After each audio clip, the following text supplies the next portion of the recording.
Haleluya, shalom teman-teman, selamat sore, Tuhan menyertai dan memberkati kita semua. Dan kembali lagi pada sesi ini kita akan melanjutkan pembahasan mengenai Pak Muhammad KC, karena memang ada beberapa informasi terbaru yang disampaikan langsung oleh tim penasihat hukumnya beliau, yaitu dalam hal ini Pak Kamarudin Simanjuntak. Dan karena itu sebelumnya nanti sama-sama kita akan membahasnya. Kita simak terlebih dahulu apa yang disampaikan oleh beliau, dan semoga ini bisa menjadi informasi yang membuat kita dari waktu ke waktu terus optimis untuk Pak MKC ini bisa mendapatkan keadilan yang seadil-adilnya. Dan dalam bagian ini memang beliau lebih menyoroti mengenai Pak Jokowi, teman-teman, dalam rangka Pak MKC mendapatkan keadilan. Hanya di negara Pancasila yang terjadi seperti ini.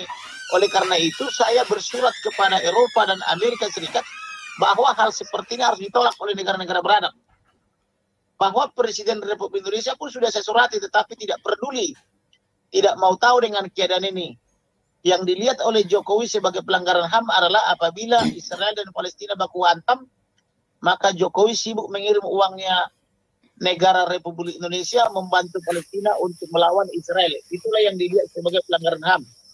Ketika gereja-gereja dirusak paksa, tidak diberi izin, yang tidak diberi izin pun dicabut IMB-nya, beribadah HKBP Philadelphia dan GKP Yasmin di halaman istana Jokowi kurang lebih 8 tahun, itu tidak dilihat sebagai pelanggaran HAM. Yang dilihat adalah ketika Palestina gagal menghajar Israel, maka Israel menyerang balik, maka itulah pelanggaran HAM di mata Jokowi. Nah, inilah yang perlu kita perbaiki dan kita benahi di negara ini.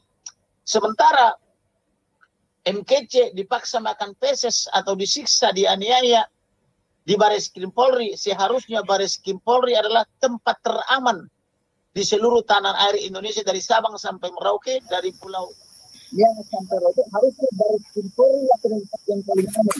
Tetapi di sini terjadi penyiksaan, pelanggaran HAM berat. Tetapi ketika Jokowi selaku kepala negara dan sebagai kepala pemerintahan, saya surati sampai detik ini dia belum berani menjawab surat saya. Inilah bentuk keprihatinan kita. Tetapi yang mau saya sampaikan adalah jangan lagi terulang kembali kejahatan seperti ini. Jadi begitu Bapak Pendeta. Oke. Menarik ya Pak Simanjuntak ya. Karena tadi Bapak sampaikan karena pada awalnya laporan daripada pihak mana ya? Pihak pelapor. Pihak pelapor kan menyampaikan tentang penistaan agama ya. Dia melaporkan, pelapor ini kebetulan beralamat dari Jakarta Utara, daerah Pademangan. Dia melaporkan dugaan penistaan agama. Oke. Tetapi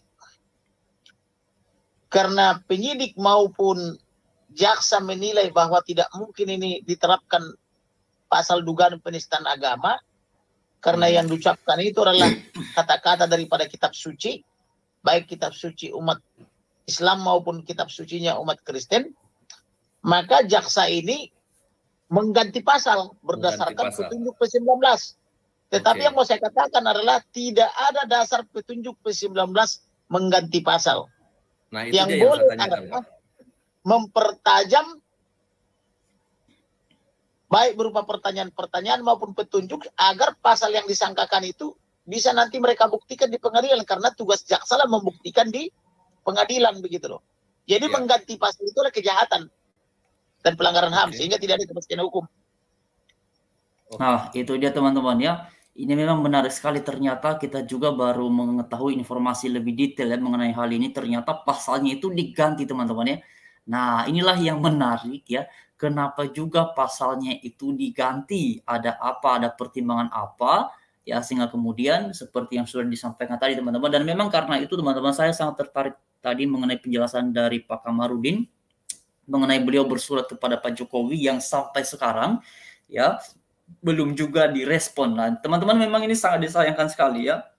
Saya adalah salah satu orang yang mengagumi kepemimpinan Pak Jokowi, tetapi dalam beberapa hal memang kita juga masih melihat, terutama mengenai topik-topik kebebasan beragama di Indonesia, sekalipun sudah ada, tetapi di sana sini masih kita temukan ya. Ya memang nanti akan ada gagasan bahwa karena kita adalah negara demokrasi dan kemudian ada juga otonomi daerah, maka mengenai hal-hal tertentu pada daerah-daerah tertentu ya itu tanggung jawab di di daerah itu, ya pemimpin daerahnya, baik itu ya misalnya bupati ataupun kemudian gubernurnya, itulah yang bertanggung jawab atas hal yang seperti itu. Tapi pada akhirnya karena kita melihat bahwa ada ketidakadilan di tingkat ini, ya sepertinya kalau ada gereja yang dibangun, ya kemudian ada penolakan dari kalangan masyarakat. Contoh sederhananya teman-teman ya, contoh sederhananya itu ketika beberapa waktu yang lalu, di mana itu, di Bringkang atau di daerah mana itu teman-teman ya, ketika gereja mau dibangun tetapi kemudian tidak disetujui, ya itu kalau nggak salah itu Jawa Timur, yang mana gubernurnya adalah Ibu Khofifah ya, dan kita tidak melihat ada respon dari beliau, ya kita nggak tahu. Nah ini teman-teman, bahkan beberapa waktu yang lalu itu juga ketika ada di Cilegon ya, sampai ada berita katanya FKUB menyampaikan bahwa demi menjaga kerukunan maka nggak perlu ada gereja di Cilegon. Nah inilah yang sampai sekarang memang menjadi keprihatinan kita. Pak Jokowi itu memang kalau kita berbicara dalam konteks membangun ya infrastruktur itu luar biasa. Saya sangat mengapresiasi beliau, tetapi mengenai ya harapan ataupun seruan kita terutama mengenai kebebasan beragama ini memang masih menjadi pergumulan yang besar sekali. Sekalipun ada peningkatan sih sebenarnya saya lihat ya. Ada peningkatan, kita lihat memang masih bisa lah ya ada umat Kristen yang bebas beragama ataupun beribadah, tapi di satu sisi juga ada orang Kristen yang kemudian peribadatannya dihambat ataupun dilarang. Bahkan sampai sekarang yang menjadi keprihatinan kita dan seruan kita semua adalah mengenai ya peraturan bersama menteri teman-teman nomor 8 dan nomor 9 tahun 2006 tentang poin-poin syarat membangun rumah ibadah. Misalnya harus dihuni minimal harus digunakan minimal 90 orang, lalu kemudian mendapatkan dukungan dari masyarakat sebanyak 60 orang, itu pun juga harus disahkan oleh pejabat setempat, ataupun kemudian juga harus ada rekomendasi dari FKUB. Nah, inilah yang kemudian membuat kita bertanya-tanya mengapa hanya dalam rangka beribadah saja kepada Tuhan, kepada Sang Pencipta mesti ada izin sana sini. Bukankah beribadah itu adalah hak dasar dari setiap insan manusia yang harusnya sebagai negara melalui konstitusi harus memberikan akses yang sebaik-baiknya, yang sewajar-wajarnya untuk setiap insan ataupun untuk setiap warganya memiliki akses yang indah dan mudah dalam hal melakukan peribadatan, dalam hal memuji Tuhan. Karena tindakan beribadah itulah tindakan yang sangat mulia. Orang kalau beribadah dengan baik dan benar, tentu ini akan berdampak baik pula dalam hal kehidupan bermasyarakat. Nah teman-teman, ini terutama saya bicara dalam konteks agama Kristen. Memang dalam pasal-pasal itu, ya itu tidak dibicarakan bahwa ini hanya berlaku untuk agama Kristen saja, ataupun agama A, agama B, agama C, tidak dalam rangka seperti itu. Tapi ini berlaku secara umum. Nah teman-teman, untuk mereka yang beragama dan jumlahnya mayoritas pada suatu wilayah tertentu, ini kan sangat mudah untuk mereka penuhi. Tetapi bagaimana bila pada daerah-daerah tertentu ya pengaruh agama Kristen misalnya sangat sedikit sehingga jumlah 90 itu tidak mencapai. Nah, bagaimana orang mau bangun gereja? Ya, nanti bangun ditolak oleh warga. Bahkan teman-teman kita lihat ya beberapa waktu belakang ini izin gereja aja sudah ada masih dapat kok penolakan dari kalangan masyarakat. Nah, artinya kejadian ataupun kenyataan-kenyataan yang seperti ini perlu diperhatikan secara serius memang oleh pihak pusat ya, perlu diperhatikan secara baik supaya ini benar-benarlah Pancasila itu sebagaimana diamanatkan ya oleh konstitusi kita, sebagaimana juga yang pernah dipresentasikan bahkan pernah saya share di sini ya oleh Pak Menkumham Pak Yasona Lauli, bahwa negara menjamin kebebasan umat ya warganya untuk beragama, untuk beribadat. Nah, tetapi dalam realisasinya kan masih ada pergumulan yang luar biasa. Nah, inilah yang kita harapkan teman-teman ya.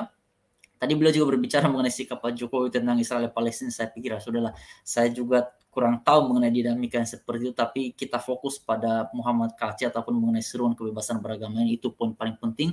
Kalau dari saya teman-teman, hal-hal lebihnya ya itu disampaikan oleh beliau, ya kita bisa menanggapinya sebagai bentuk informasi semata saja. Kalau saya sih membatasi diri teman-teman. Nah, ini dia yang kita harapkan. Jadi teman-teman, kita dukung terus dalam doa langkah-langkah yang ditempuh oleh tim penasihat Pak MKC untuk Pak MKC ini pada akhirnya bisa mendapatkan keadilan yang seadil-adilnya. Terima kasih, Tuhan memberkati.